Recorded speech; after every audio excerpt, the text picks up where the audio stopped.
All right, hello everybody. Section 5.4 here, solving compound inequalities. We're going to solve and graph compound inequalities containing the words and or. And or. So there's a couple different things here to it. Let's get right into it. What is a compound inequality? It's two or more inequalities. And they're usually separated with the word and or. And that's where this part says contains either and or in there. And so those are the words you're going to kind of have to look for, because they are solved differently based on if it's an and or an or. So an example here would be if you had x is less than -2 or x is greater than or equal to 5. That might be a problem that you have to solve. An and example would be, say, x is greater than 5 and x is less than 12.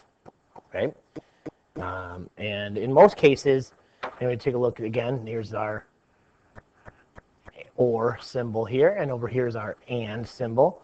And in most cases, this one is going to be written a little bit differently with our and. We're usually going to combine it into, say, 5 is less than x is less than 12. Usually we write it like that.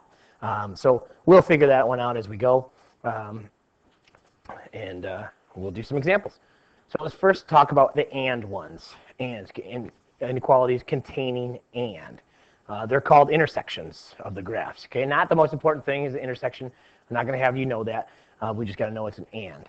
Okay, and then the thing we have to talk about when you see an and is we want to use a double less than. And when we do that when we combine those into one inequality, you're going to use a double less than. It'll be less than sign, less than sign. And in this case, so an example here would be, say, 0 is less than x, which is less than or equal to 5. Notice it's less than and less than or equal to. So that would be an and problem or an intersection problem. The compound inequality is true only if both parts are true. Okay, so when we graph this or when we solve it, we're talking about the only the situation where both parts are true. And when we solve this, you'll kind of get a better idea of that. Okay, so for example here, and I guess let's write a little just showing that if we had this problem here, if 5 is greater than, say, x plus 3 is greater than 9. This would be true. We have this x plus 3 in the middle here. It would be true if both parts are true, saying that this part here is true, and then also this part over here is true. We're talking about the x plus 3 and the 5 is less than x plus 3 and x plus 3 is less than 9. Those are both have to be true for the inequality to be true. And so the x plus 3, I highlighted it in the middle because you can see it's part of both of them. It's kind of both inequalities. So let's solve an intersection here. Let's talk about how we would do it. First, we're going to separate the inequality using and. So we're going to separate it into two different problems. Then we're going to solve each problem separately. And then the final thing we're going to do is we're going to graph or write the solution in set notation. So let's do a quick one here just to show what we would do. If we had this example from right up here, we would split this into two problems. So we'd say 5 is less than x plus 3. Okay, and I'm going to solve this one really quick. So I would subtract 3 from both sides, and I'd have 2 is less than x. And I don't have to do anything with the flipping of the inequality. Okay, next I would go the next problem. I would split it up. Now I'd take the second part, x plus 3 is less than 9, and I would have to solve this one. And by doing so, I would subtract 3 from each side. So I'd have x is less than 6. Okay. So now I've got my two answers. So that's basically what we did. We split them into two problems. This first problem right here, and the second part of it we did down here. Okay, and so now we have two different answers. So first let's talk about set notation. We'll talk about graphing next. But set notation is going to be very similar. It's right underneath this here, your answer. You'd have x such that. That hasn't changed from set notation. And then you're just going to write it combining these two. You're going to put this first one here. So it would be 2 is less than x, which is less than 6. We're going to take the second one part and put it right here. And so that's all you have to do, really. And basically what you're doing is you're just putting both problems to there and you're overlapping that x. So one example of doing that is just, now I don't want to take that whole thing. We'll show you that in a little bit. But basically you're taking both problems, writing them left to right, and you're just overlapping the x. Okay? So let's move on. Let's talk about graphing now. So we're going to graph this one. We've got two separate problems. Again, we notice our and in here. And in here. Okay? So the first part here is that we're going to be thinking about separating this into two problems. And this one's quick because we don't have to do any solving. So first we're just going to go right over to our graph here. And on a quiz or a test, you've got these three graphs. You're in good shape. If you don't need all three of these graphs, eventually you'll be able to jump right to the third one. But if you don't need all three, then you don't need to. You can jump to the third one. But eventually, let's start off by using all three of them. So I'm just going to put my numbers here, and we'll talk about it.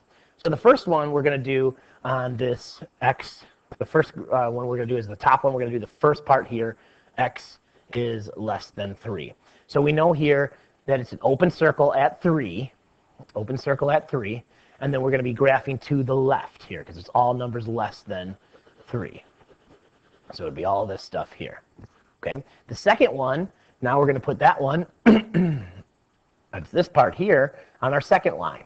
X is greater than or equal to -2. So in this case, I'm going to have a closed circle because it's a or equal to. It includes that -2. And now I'm graphing to the right.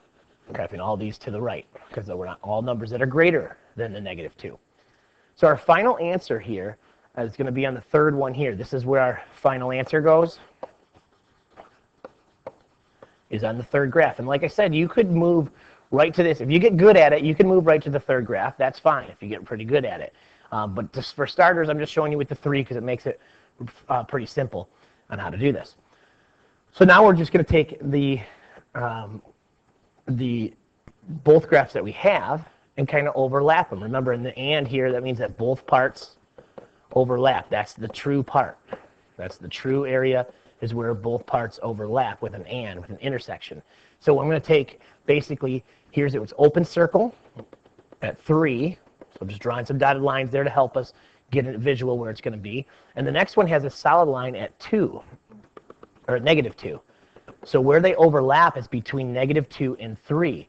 So I'm going to graph basically the spots in between those. The circles are going to stay the same. So we got a solid circle at -2, closed circle, and we've got an open circle at 3. And then I'm just graphing the area in between them. So that would be my final answer here, would be on the third graph. And like I said, if you can jump to that right away, that's good. But it's easy when you have the first two graphs to look at as far as the closed circle, open circle, and you're just looking at shading the overlapping parts. Okay? Let's move on now. We talked about that one enough, I think. We'll practice that later. Okay, let's try this one. Okay, so this one, because this one has a little bit of solving to it. Okay, so we want to solve first, then graph it. So when we solve it, remember we're going to split it into two different problems. The first one would be this whole area here. So I'm just going to take that and write it down here. -5 is less than x minus 4. And we've got an and word here. And our second problem then is going to be the x minus 4 is less than -2. So we've got two problems to solve. So let's go ahead and work through that first one. What would we do on this first side here? I'm basically going to add 4 to both sides. So I know that's going to cancel some stuff out here, and I'm going to have a -1 is less than x. No need to change the symbol of the inequality because I'm just adding and subtracting. On the other side, I've got my and, I'll bring that down, okay? On the other side, I'm adding 4 again. So I'm basically doing the same thing to solve both problems, adding 4 to both sides. And I end up here with those 4's cancel, x is less than a positive 2, because negative 2 plus 4 is positive 2. Okay, so now I've got my situation here that's solved my problem. So when I solve it, now I'm just kind of looking at putting it in set notation first. So again, I'm going to go with my bracket, x such that. And now I'm just going to combine these two into one inequality. So, oops, excuse me, sorry about that. So it'd be negative 1 less than x less than 2. And I close my bracket up, and I'm good. Okay? And so all I did is I just kind of wrote it from left to right. I wrote this first one here, and then I wrote the second one right behind it. I just overlapped the x's. And when we talk about overlapping the x's, it's kind of what it's looking like here. I just kind of overlapped my x's to do that. Right? That's all it was. Just kind of took this, overlapped my x's. Bingo. There it is. That's my final answer there. Okay? So that's set notation. Let's get to the graph. So the graph here now of the first one is, again, remember our final answer is going to be the third one. So our first part is the solution, our answer to the first one. So we've got negative 1 is less than x. Well, I'm going to switch that around and just change that to a x is greater than negative 1, because I'm just changing around, putting my variable on the left-hand side. It makes it easier for me to graph. So now when I graph this one, I know I'm having an open circle. Let's put our numbers. I don't know what I started with. Negative 3, negative 2, negative 1, 0, 1, 2, 3, 4, 5. I'll put that on down here.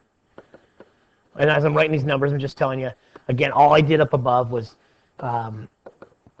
just change the variable to the left-hand side. So I had to flip my inequality over. That's going to help me graph. So now I've got an open circle at negative 1, and I'm graphing to the right. All numbers greater than negative 1. My second one is that x is, let's do it in green, x is less than 2. X is less than 2. So here, again, it's another open circle at 2. And now I'm graphing to the left, all numbers less than 2. And so finally, when I look at my final answer here, and my final answer, again, to be on the third one,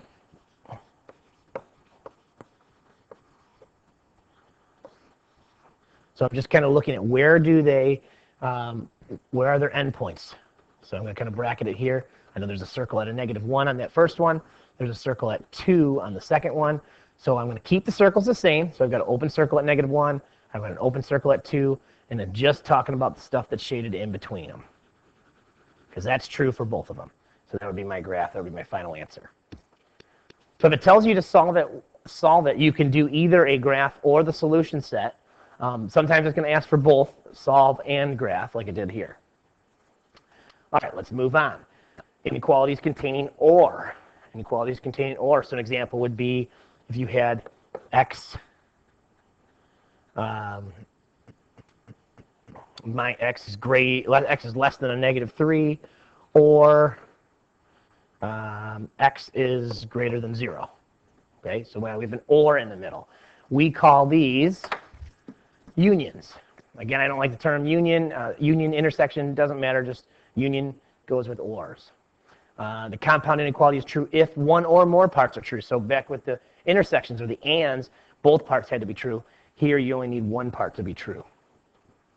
And the solution of the compound inequality is a solution of either part. So either part is a solution. How do we solve it? So it's very similar but different than the intersections. Solve each part of the compound inequality separately. That's the same. We did that with the and. And then finally, we're going to go right down to graphing or writing the solution in set builder notation. So a lot of things are the same. The difference here is now you've got an or in the middle of the problem. You're not going to have to combine into one inequality. You actually have the word or in there. So let's do some examples, and we'll take a look at it. All right, let's jump to 4. Jump 4 is pretty easy here. Graph the solution set of x is greater than 3 or x is greater than or equal to -2. So we got the or word in there. So in this case, we're going to, again, the first just says graph, so we don't have to solve it. There's no solving to be done anyways. So I'm going to look at the first one, x is greater than 3. Okay, so I'm going to put my numbers in there. This is the part that takes the longest, really.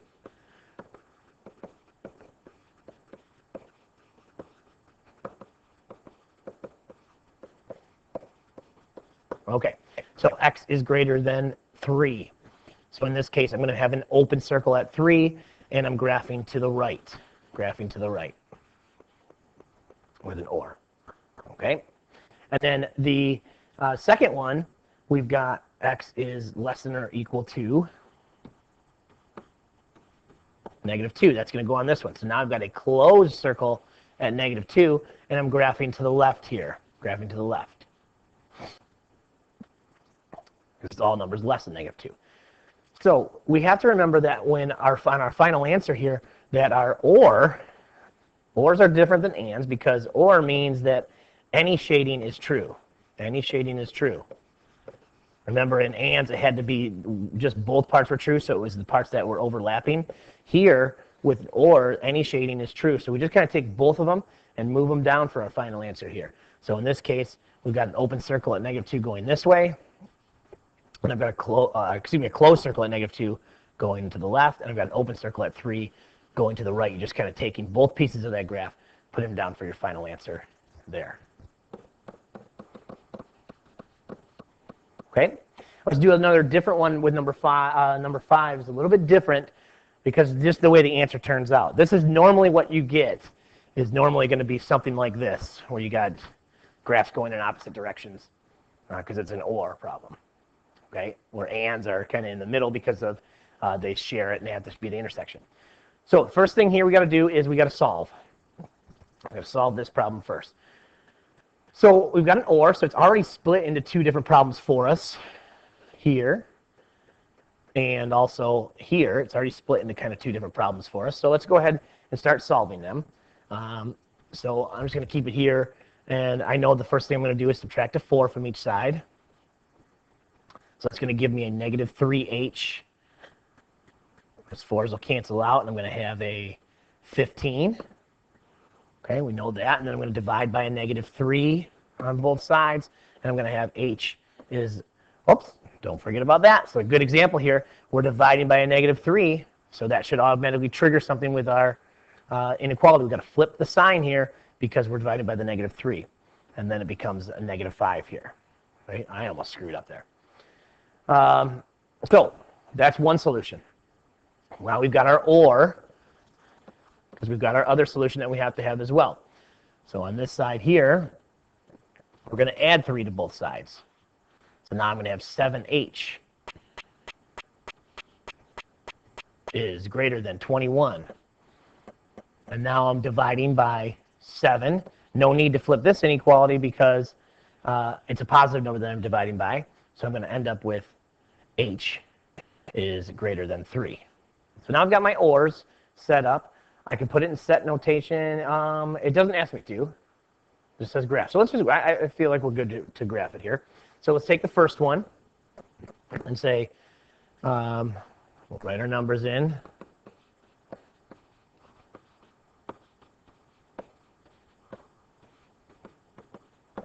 And you know, you can change the numbers obviously depending on what you're graphing. Okay, so the first one here is h is greater than -5. So I've got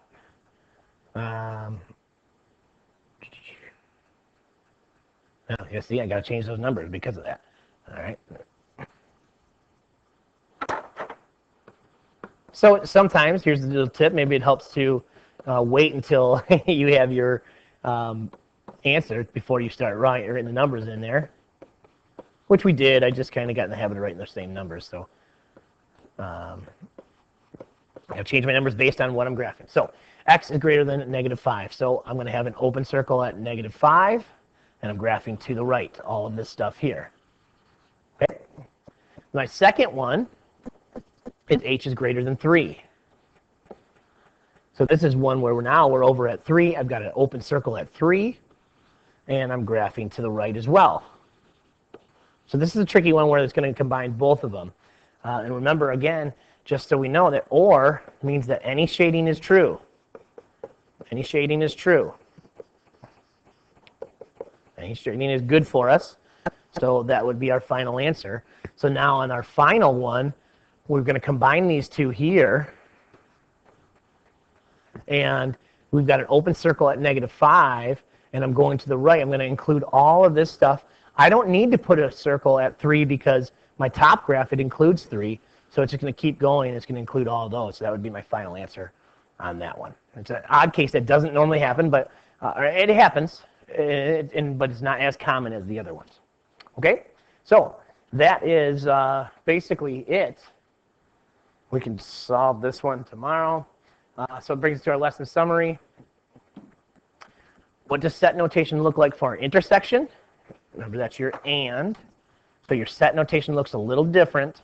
And what does it look like for a union? That's your OR problem. Looks a little bit different there. And then finally, our practice problem here is to solve this compound inequality. And I should say solve and graph, just so that we are on the same page here. Remember, sometimes it's going to ask you to solve it. Sometimes it's going to ask you to do both. Okay? And just as a tip, this is looks like an AND problem here. An intersection problem. Okay? All right.